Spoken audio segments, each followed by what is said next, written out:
evening and welcome back to Checkpoint. We have CS Amina Mohamed with us, the Ministry of Education.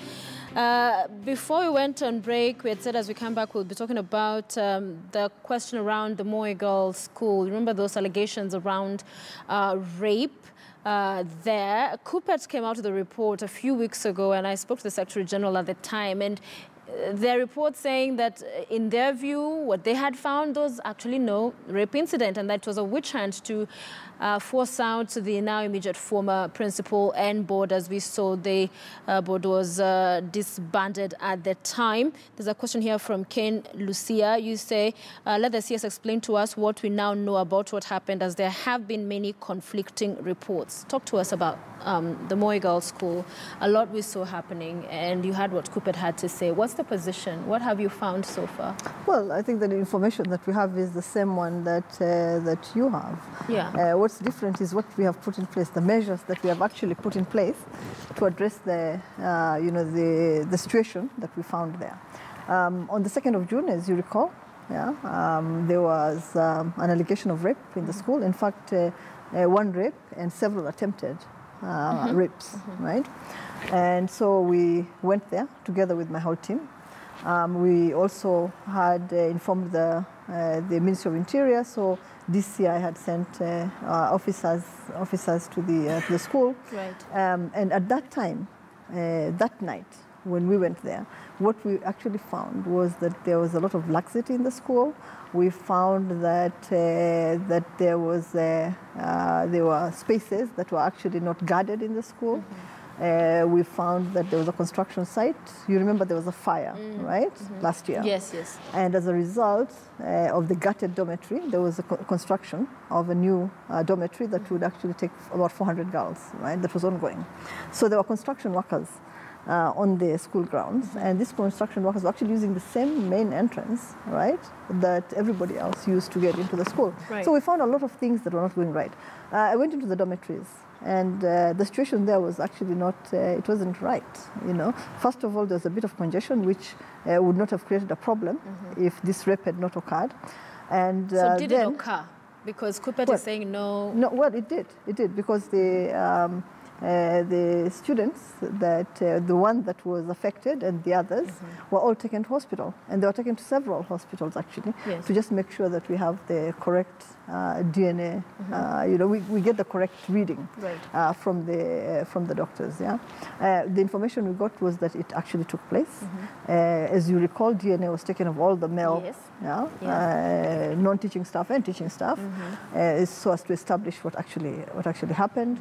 That information is now with DCI, right, that is compiling a report. The investigations are not complete.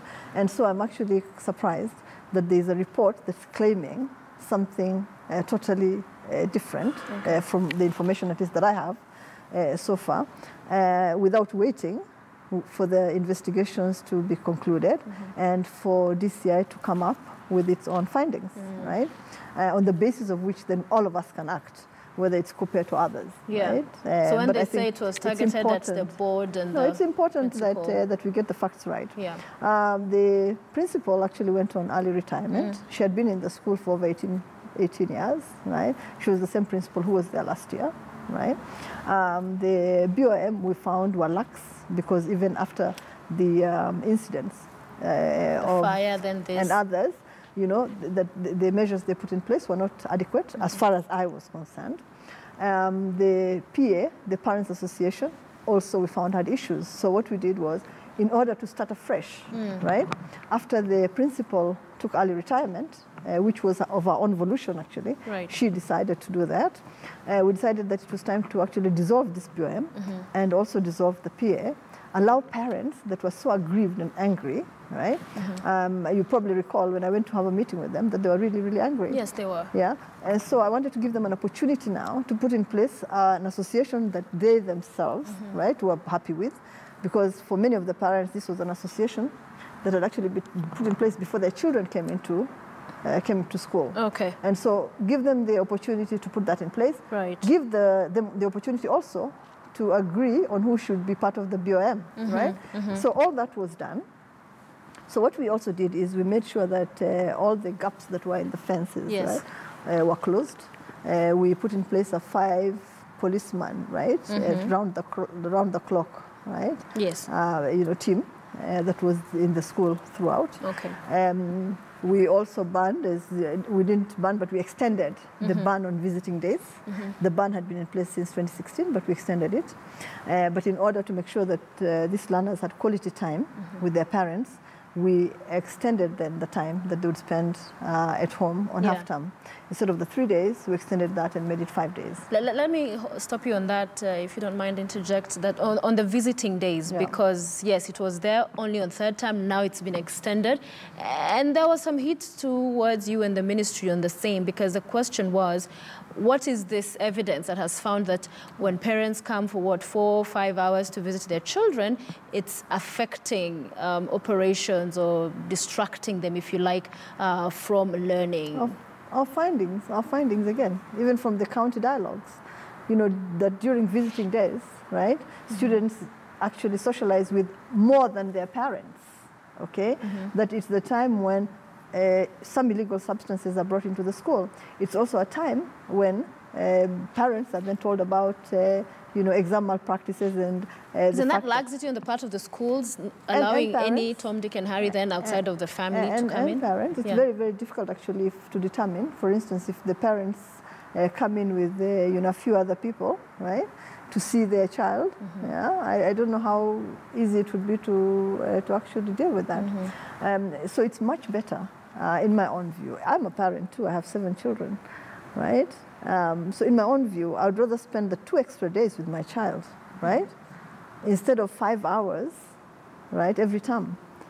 The 2 days would give me the time that I needed to talk to my child, to know what was happening in school, to know how they were doing in class, to offer them support, right, and encouragement, and of course dissuade them from anything that I considered, not to be good for them, right? So on balance, as a parent, I would rather have the 5 days with my child than 3 days and a few hours in school, which then exposes my child to more than me, right?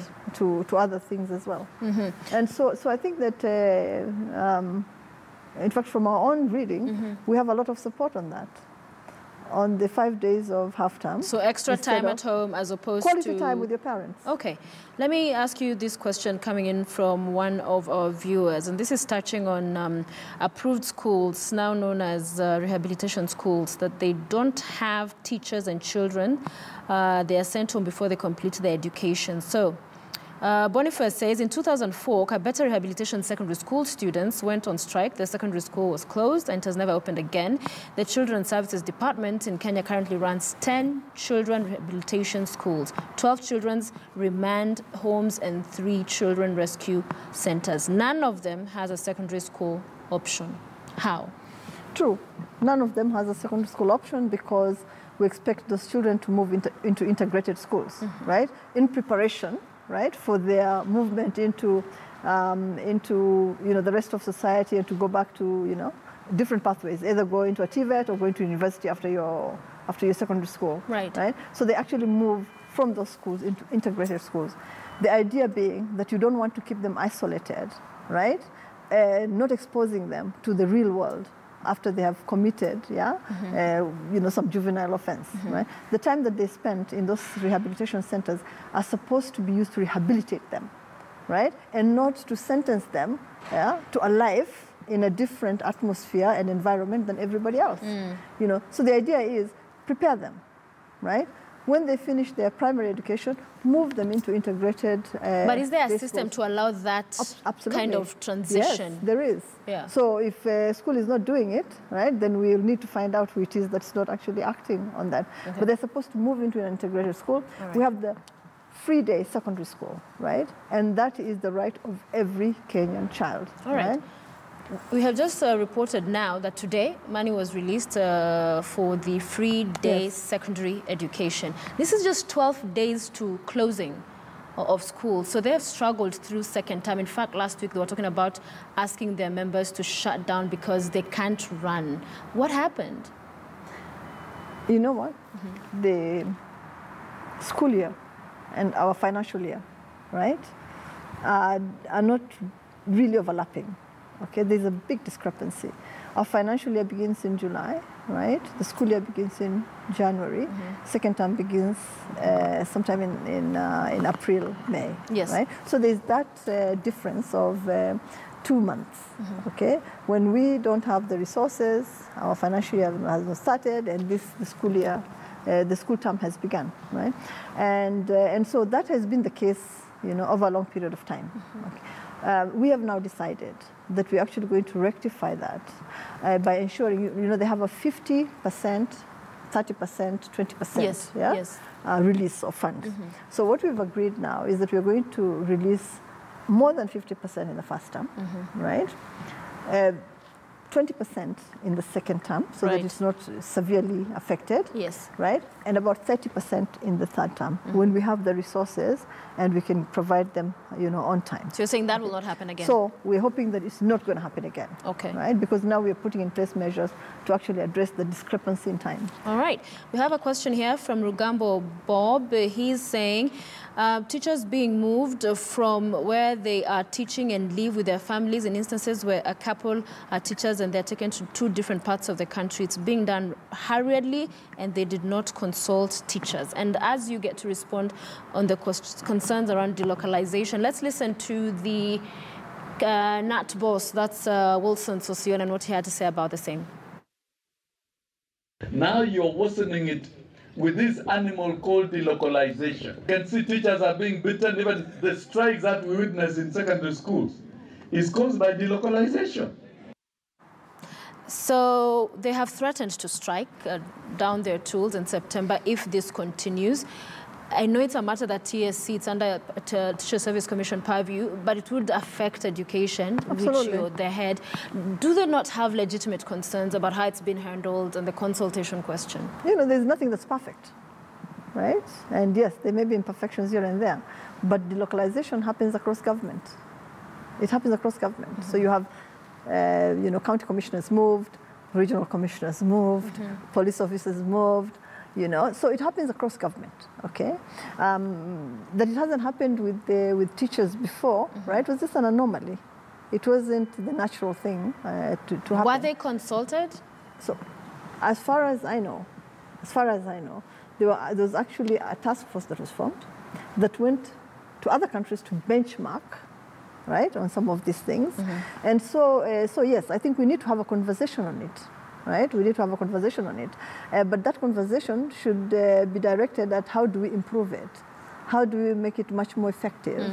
How do we give it, in some cases, a human face? Yeah? But it should not be about doing away with it. So are you engaging to avert the strike? Are you engaging the teachers? Because then that... We plan to have some meetings this week. Right. Right? This week beginning Monday. So we'll see how far that goes. Yeah? I am appealing and requesting, the union, right, to choose dialogue, right, of a monologue. Right. Right.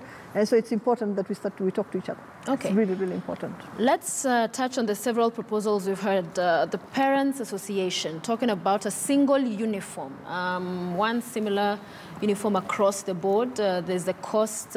We've heard implication that would help reduce the burden on parents. Some have said it would be better because some of the school uniform out there is crazy. I heard you say there's stakeholder engagement, but in your view, is this something you think we should do as a country? It's something that was put on the table by parents. Okay, it wasn't by the ministry. Yes. Neither was it by anybody else. So it was put on the table by the parents, right? And what we normally do with proposals like those is take them to the annual review conference that we have of the education sector. Because what we do then is we review some of the policies that are in place. Yes. We also look at new proposals that may have come in. Okay, so it's not a done deal. From what you've gathered, your advisors in the sector, what do you feel? What sense do you get? The parents are complaining about the cost, because it goes against what the executive has been trying to do. His Excellency the President, right? The free day school, right, for secondary learners. Okay, a lot of resources have been put into that. Yeah. We've also had a lot of resources put in under the directive again of His Excellency the President on the medical cover for, public secondary school learners, right? So as a government, right, we're trying to do our best to actually relieve the burden that parents, right, are carrying, right, in terms of just support to their children going through schooling. Okay, and so we hope that those that are also the uniform vendors are taking that into account, because the complaints we've had is that the complaint we've had, actually the most important one that led to that proposal being made, is that the uniforms are beginning to cost, right, as much as the fees that's paid for boarding. Yes. Right, and so they're paying almost 50,000 for school uniforms. Yeah? So it's something that could be considered. So no, I don't think that it's something that I cannot make that judgment. I think it will be made by the stakeholders of the education sector. Right. But what I would say is that I'm hoping that those that are selling uniforms, the vendors, the outlets are listening. Yeah. Because the main complaint and the reason for that proposal is the cost of uniform. All right. Another question here off of the conversation we had a little bit earlier around the orphans also that go to rehabilitation schools. There's a question that when you said they can go to integrated schools and that's the idea to get them back, but most of them are orphans. So how do they go about that?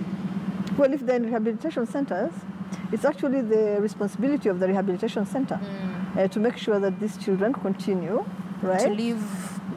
They continue with their education. Yeah. Right? So, in fact, they're the ones who should support them going to the day secondary schools that are there in the neighborhood and allowing them to return back to the centers. But would they have the capacity in terms of accommodation? Because they have it now. They have it now, and if there are any issues, I think they can raise them. They know where to raise them. All right. About reintroducing corporal punishment, Joseph Odukula says that's what needs to come back. That's why students are banning schools, because there's no other form of punishment. Leta Kiboko. Well, and I've said before that there's a law against it. Yes. And that we cannot do anything about it.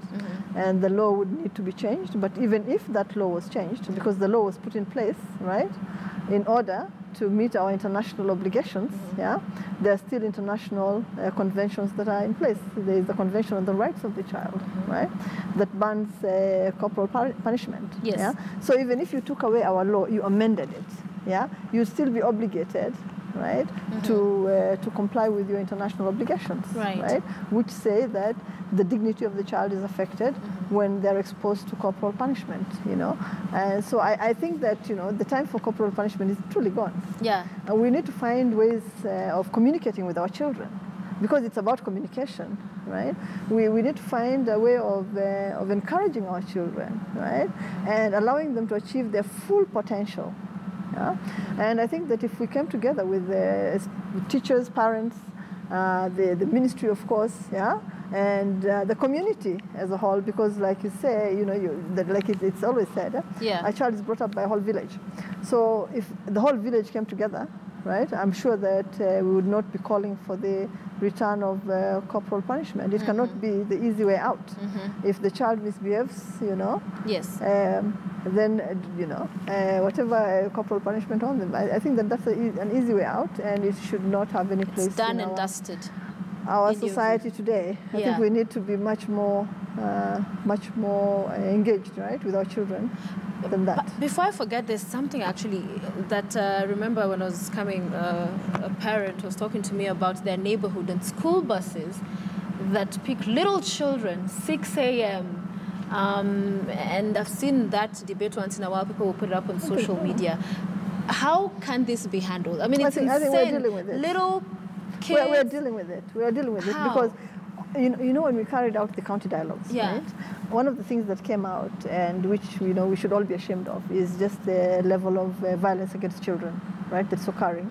And in one of the counties, actually, one of the the time that this happens is between 6 and 8 o'clock, when this child is either walking to school, because in some parts of the country you don't use school buses, right? You actually walk to school. And so you have these children walking to school, right, very early in the morning, right? And during that time, people know that they're walking to school.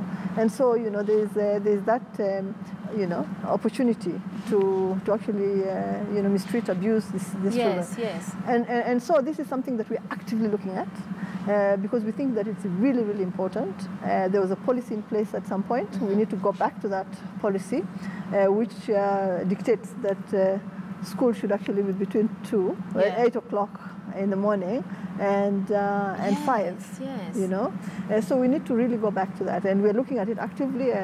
Next time I come to the studio, I'm sure I'll be giving you some good news. Some good news. Hussein tells me from Garissa that the issue of education in northeastern Kenya is a big deal. Northeastern was not there in as far as performed poorly, I beg your pardon. No school was among top 100. No student was among the top 142. No. Terrorism played a big factor.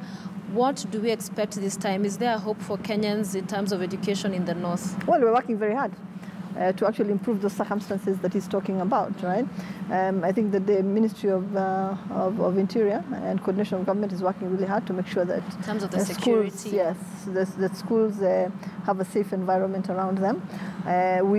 Because of the teacher shortage, we have actually gone ahead and recruited 1,200 curriculum assistants to support the schools, right? And especially as we go into exam season.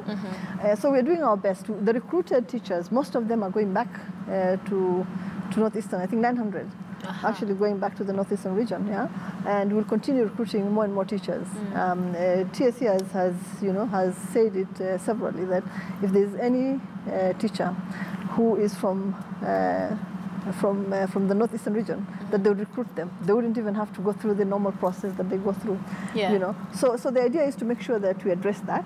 We're also going to use technology, right, to help address some of the challenges that they face with the shortage of teachers, right? So we're working hard to support them and improve the situation. As we wrap up, you've mentioned curriculum, the pilot around the new curriculum. That's been ongoing. It's ongoing. But how is it working? Because in some areas you'll get concerns. I was seeing some of the messages that came in that in the pilot for, I think, the class 3, where they don't have textbooks, so that then how are we piloting without facilitating? Well, it's new. The books are there; they're not enough. Okay, so but we're piloting it. 1, 2, and 3. 1, 2 we've done over the last year. Yes. 3 we have just begun, right? Okay. And so the idea is to look at how it actually is received. We're carrying out an assessment and evaluation. As soon as that report is out, we will call stakeholders to a conference, right, and discuss what our findings are. Because the decisions going forward will have to be made jointly. We want everybody on board. We want to carry everybody in this bus, right, to a new bright future for our children. We cannot do it alone again. We can introduce it, but if it's not supported adequately, then we'll have challenges down the road. So we want to make sure that everybody's on board. The evaluation will shortly be out. We'll then sit down and look at it together and agree on how we should carry it forward, whether we need to tweak anything, to improve anything, and all that. But I think that bus leads to a really good future, for our children. Away from everything matters education, this I'll ask you because a lot of speculation around a cabinet reshuffle that may be in the offing. You have been moved once from Foreign Affairs to Education. Are you nervous about that? No. Are you happy? Would you like to? Well, I love what I'm doing right now. But a decision on where I should serve is beyond my paycheck. It's it's exclusively in the hands of His Excellency the President, and so I follow his instructions. I've always done that since I was appointed in 2013. Actually, my first words were that I would follow instructions, and I continue to do that. I am a civil servant. Joined the ministry government a long time ago. Served in another ministry before moving to Foreign Affairs. I am not afraid of delocalization. So if you moved, it is fine. Would you ever join politics? No.